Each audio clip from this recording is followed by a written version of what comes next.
Hey, we have here today an interesting integral. We've got the integral from 0 to pi, cosine x, cosine 2x, cosine 3x, cosine 4x, cosine 5x, dx.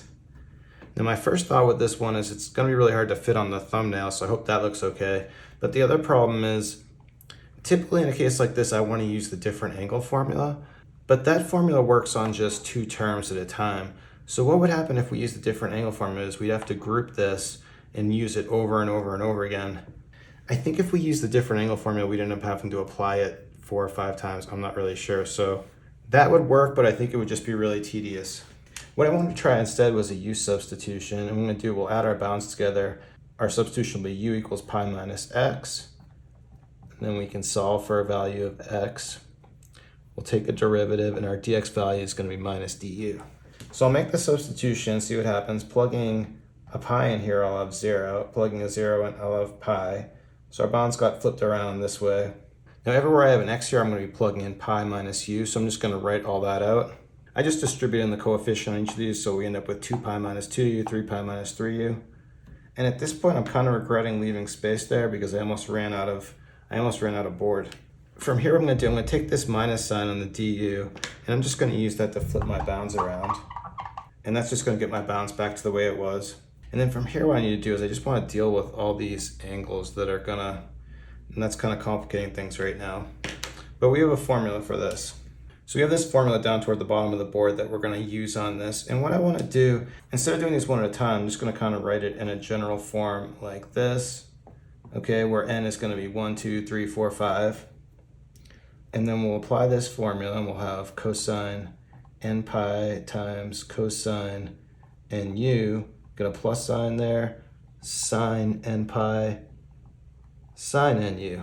But the nice thing about this is this whole term is going away because you'll notice sine of n pi is always going to be 0, but if you looked at sine of 0, it's 0, sine of pi is 0, sine of 2 pi, 3 pi, any value there is going to be 0, so this whole piece is going to 0. And then for cosine n pi, this is only going to have two different values. It's going to be either 1 or minus 1. And how it turns out is you'll notice whenever n is even, cosine n pi is going to be 1. Whenever n is odd, cosine n pi is going to be negative 1. So you can just verify that, like when n is 1, cosine 1 pi is negative 1. When n is 2, cosine 2 pi is 1.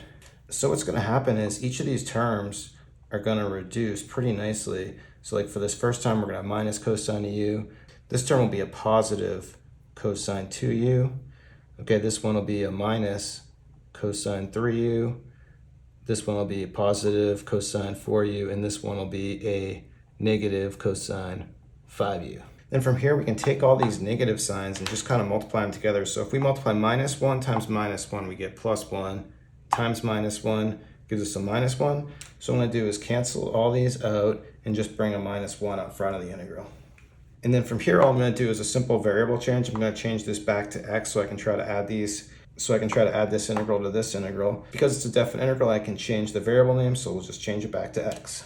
And then at this point, we just want to observe that this integral here, excluding the minus sign, all this is identical to our original integral, which we're going to call I. So if that's I and this is I right here, well, this whole thing's going to be minus I.